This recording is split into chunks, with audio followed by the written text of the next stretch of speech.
That's a lot of people, Utah, I'll tell you what.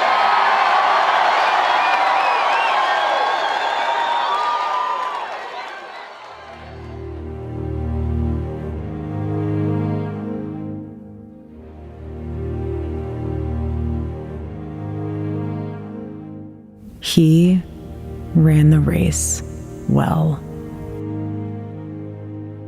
I love you, Charlie. On behalf of our family and everyone you touched with your love, thank you.